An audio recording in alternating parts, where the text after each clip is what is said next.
знаєте, як кажуть представники Офісу реформ. Як працівник органу місцевого самоврядування, яка вже сідає від своєї роботи, працюючи у цьому.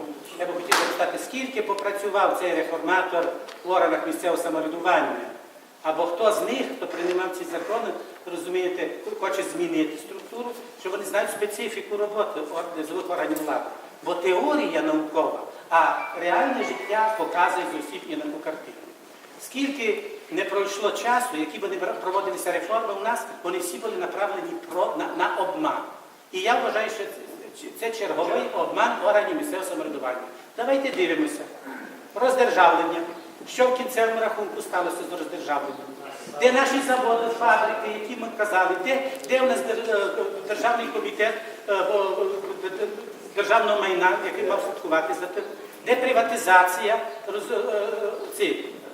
колгоспів, радгоспів, коли проходила, де видача державних актів, розумієте, 1000 гривень, що видавали людям, все йшло на обман. Тому що всі реформи починаються з кабінету. Когось оберуть міністром, і він може на п'яну голову, або ще на якусь придумав собі таку реформу, і всі там унизають. Думні, я нерозумний, все має робитися так. Основа держави – це низові органи влади. Де б вони не були? І в Німеччині, і в Угорщині. Там діє на Заході Європейська хартія місцевого самоврядування. Там починаються знизу і питають людей, а ну покажіть, бо ви практика, як це спрацювати, щоб полегшити життя наших людей. Ви дали 1200 заробітну плату і обіцяєте, ви маєте хороший пряник, але не кажете, що пряник помащений дьогтем. Ми задихнемося від того розити тих податків, які будемо збирати. З чого їх візьмете? Чим ми поповнимо наш бюджет?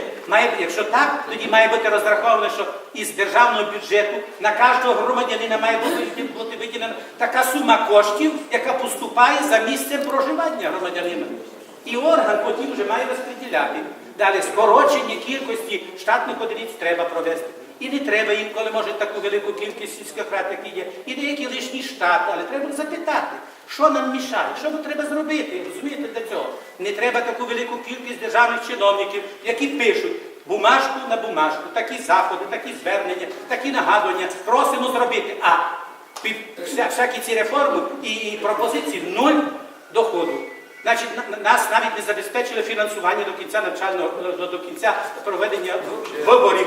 Паралізували органи місцевого самоврядування. Це є диверсія, на нашу думку. Або це якісь нерозумні люди цю реформу придумали. Бо всяка реформа, яка починається з криші,